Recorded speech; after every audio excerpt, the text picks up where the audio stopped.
Halo, assalamualaikum warahmatullahi wabarakatuh. Selamat siang ya, atau selamat sore ya buat teman-teman semuanya. Khususnya yang selalu menantikan video terbaru atau updatean terbaru dari channel Susi.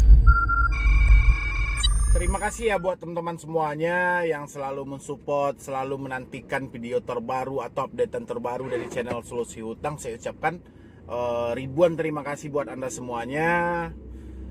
Karena berkat dari supportan Anda, berkat dari dukungan Anda semuanya, channel ini masih berkembang sampai seperti judul video kita hari ini, yaitu berapa lama debt collector meneror kita dan kontak kita. Ini banyak banget pertanyaan lahir dari teman-teman semuanya, baik yang terjebak di pinjol, yang baru terjebak di pinjol, yang sudah lama.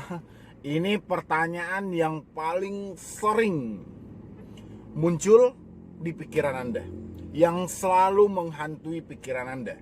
Berapa lama debt collector pinjol meneror kita dan kontak kita? Ya, saya yakin sampai detik ini, sampai saya membuat video ini, Anda masih berpikir gitu. Sampai kapan ya ini akan berakhir? Sampai kapan ya saya akan diteror? Sampai kapan ya ini bisa berhenti dengan sendirinya, atau kayak mana sih ini gitu loh. Dan inilah yang mau kita bahas hari ini. Bagi teman-teman semuanya yang belum support channel ini, silahkan disupport dulu. Semoga channel ini terus berkembang, dan terus berkembang. Pastinya bisa bermanfaat bagi orang banyak dan bisa membantu Anda semuanya. Ya.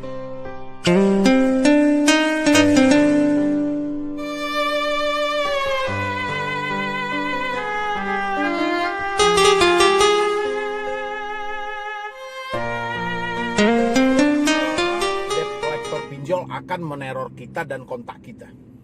Ini pertanyaan yang tidak akan bisa lepas dari kepala orang yang telat bayar pinjol, gagal bayar pinjol, dan ditakut-takuti, diancam, bilang maling. Tapi kalau kita bacain drama dari debt collector itu memang banyak ya. Ancaman, desakan dari mereka itu kalau kita baca memang banyak, tapi kita tidak baca itu. Yang jadi pokok atau topik aja, karena hampir sering saya yang berada di Instagram, YouTube, baik dari tim saya, dari email saya, pertanyaan ini sering keluar masuk di DM saya, di WA dan di email juga. Berapa lama bang debt collector pinjol meneror kita dan kontak kita? Ketika saya live, pertanyaan ini tidak ada, hampir sama dengan pertanyaan kapan debt collector akan datang ke rumah. Apakah debt collector ini akan berkunjung ke rumah? Hampir sama kuatnya pertanyaan ini dengan pertanyaan debt collector datang ke rumah. Ya. Jadi berapa lama sebenarnya debt collector pinjol itu akan meneror kita dan kontak kita? Saya beri Anda satu jawaban yang simpel, mudah Anda pahami dan mudah Anda mengerti. Sampai Anda sadar bahwa ini nggak penting buat Anda pikirkan. Ya, kenapa saya bilangin seperti itu? Karena masih banyak hal lain yang harusnya Anda pikirkan daripada Anda sibuk memikirkan sampai kapan debt collector akan meneror kita dan orang sekitar kita. Jadi kapan waktunya Anda mencarikan uang? Kalau tiap hari otak Anda cuman berpikir kapan ini berhenti? Ya. Ini akan berhenti kalau ancaman ini sudah tidak berada lagi di kepala Anda. Ya. Baru bisa Anda pakai. Lebih baik kita malu sesaat daripada kita hancur selamanya. Lebih baik data kita disebar daripada Anda miskin seumur hidup Anda gitu loh. Itu sebenarnya dari moto Solusi Hutang itu. Ya. Biarkan orang sekitar tahu urusan Anda, tahu mereka disebarkan data bahwa Anda ngutang, biarkan. Ya. Mereka tidak terima bang, akan laporkan saya ke perbuatan tidak menyenangkan. Oke. Yang penting terima, dengan ikhlas Anda terima. Ya, nanti kalau saya udah bilangin mau laporin bang, muncul lagi pertanyaan, bisa nggak bang orang sekitar melaporkan kita atas dasar perbuatan tidak menyenangkan? Bisa, tapi bukan sama pinjol, bukan pinjol masalahnya. Ya, dan delik untuk pasal 335 perbuatan tidak menyenangkan itu telah dihapus parsanya. Dan diganti deliknya barang siapa yang melakukan pengancaman. Ya. Bukan perbuatan tidak menyenangkan lagi, karena ini pasal karet. Jadi kalau ada orang sekitar Anda ingin melaporkan Anda atas dasar perbuatan tidak menyenangkan, sampaikan ke mereka lebih cepat lebih baik. Ya. Karena pasalnya sudah dihapus, diganti deliknya oleh MK. Ya, karena itu pasal karet. Perbuatan tidak menyenangkan itu gampang. Anda meludah di depan saya tidak terima, saya bisa melaporkan Anda atas dasar perbuatan tidak menyenangkan. Anda buang sampah depan rumah saya tidak terima, saya bisa laporkan Anda atas perbuatan tidak menyenangkan. Hari ini pasal itu diganti deliknya. Ya. Menjadi apa? Menjadi pengancaman. Barang siapa yang melakukan pengancaman dengan kekerasan, ingin memiliki sesuatu, ya, baru bisa. Tapi kalau atas dasar perbuatan tidak menyenangkan, udah nggak ada lagi. Ya. Karena itu pasal karet dan menjadi senjata bagi oknum-oknum dulunya memanfaatkan situasi. Dan akhirnya MK menghapus pasal itu. Balik lagi ke topik kita, berapa lama sebenarnya bank pinjol ini menyebarkan data kita atau meneror orang sekitar kita. Sampai Anda sadar, sampai Anda tahu bahwa ini tidak penting buat Anda pikirkan. Kenapa? Karena ini akan menghambat proses kehidupan Anda untuk ke depannya. Ya. Saking Anda sibuknya memikirkan siapa aja ya kontak saya akan ditelepon, siapa saja ya di dalam daftar HP saya akan ditelepon, Anda tidak akan jadi bekerja. Otak Anda tertutup, kebodohan muncul, kepintaran hilang. Saking apa? Saking panik. Kenapa? Karena Anda memikirkan orang sekitar daripada diri Anda. Orang sekitar itu bukan salah Anda. Ya, bukan salah Anda. Anda masih ingat satu kata dari debt collector pinjol ilegal? Tim agensi kami, petugas lapangan kami, pihak ketiga kami akan datang ke rumah Anda. Itulah orang sekitar Anda. Biar Anda tahu. Ya. Orang sekitar Anda itu yang diadu domba, disetting sedemikian rupa sehingga dia menjadi pihak ketiga untuk mengunjungi Anda ke rumah. Ya. Nanti orang sekitar Anda bilangin, saya nggak mau tahu, pokoknya nanti kamu harus bayar hutang ini, saya tidak akan ditelepon lagi. Berarti dia telah menjadi debt collector tambahan, tim agensi, petugas lapangan, pihak ketiga. Kalau otak Anda panik, Anda tidak akan bisa mencerna apa yang saya ucapkan. Ya. Tapi kalau otak Anda tidak panik, saya bayangkan itulah pihak ketiga. Anda sadar benar. Kenapa? Karena ada juga orang sekitar Anda yang nyuruh Anda bayar pinjol. Bahkan mengancam Anda, kalau kamu tidak bayar pinjol dan saya masih ditelepon, saya laporkan kamu ke polisi. Ya. Orang sekitar Anda telah menjadi debt collector tanpa digaji. Mantap memang, kalau pinjol itu mantap gitu loh.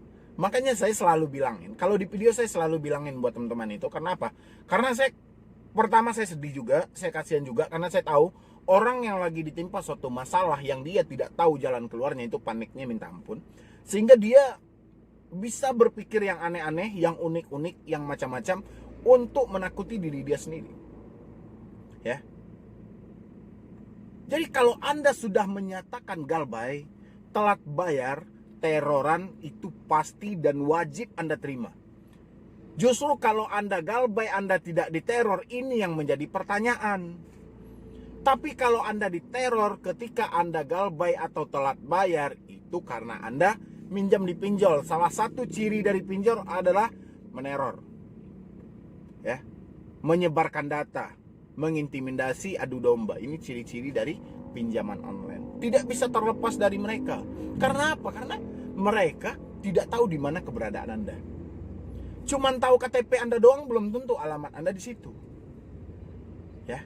Buat teman-teman semuanya yang masih ketakutan, yang masih kecemasan, yang sampai detik ini masih memikirkan sampai berapa lama debt collector akan meneror kita, mengintimidasi kita, menakut-nakuti kita, menyebarkan data kita, meneror orang sekitar kita, saya harap bersihkan pikiran Anda dari itu.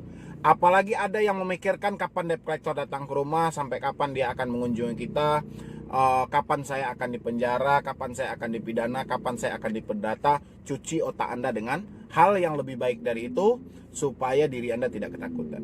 Ya. Karena pencucian otak ini perlu. Kenapa? Karena semakin Anda tertumpu dalam satu pikiran itu, ya, ini akan menjadi kehancuran bagi Anda dan berdampak hal-hal negatif lainnya. Ya. Jadi sesuatu yang tidak kita inginkan nantinya bisa terjadi. Makanya saya lebih menyarankan Anda tenangkan hati Anda dulu, tenangkan pikiran Anda dulu. Insya Allah badai ini pasti berlalu, masalah itu akan selesai. Bukan berarti masalah selesai dengan sendirinya, tidak. Tapi pikiran Anda tenang, Anda mampu memunculkan satu solusi untuk menyelamatkan diri Anda. Tapi kalau Anda seperti ini, solusi sampah aja pun nggak ada dalam pikiran Anda gitu loh. Jangankan solusi terbaik. Ya, solusi bodoh aja nggak lahir dari kepala Anda kalau Anda panik gitu loh. Makanya saya yakin manusia itu sempurna, dilahirkan ke dunia ini sempurna, lengkap dengan akal dan pikiran dan ilmu. Ya, Anda aja yang tidak sadar. Kalau Anda mempunyai ilmu, kenapa? Karena saking Anda paniknya, Anda tidak bisa memikirkan dan mengkondisikan pikiran Anda lagi supaya lebih jernih, lebih maksimal, lebih bisa menyelamatkan hidup Anda untuk kedepannya. Ya. Bukan berarti semata Anda pikirkan tentang hal-hal bodoh ini. Ya. Kenapa bodoh bang? Gimana nggak bodoh? Anda mikirkan debt collector kapan datang ke rumah? Isi kepala manusia yang Anda pikirkan. Ya. Kita mana tahu.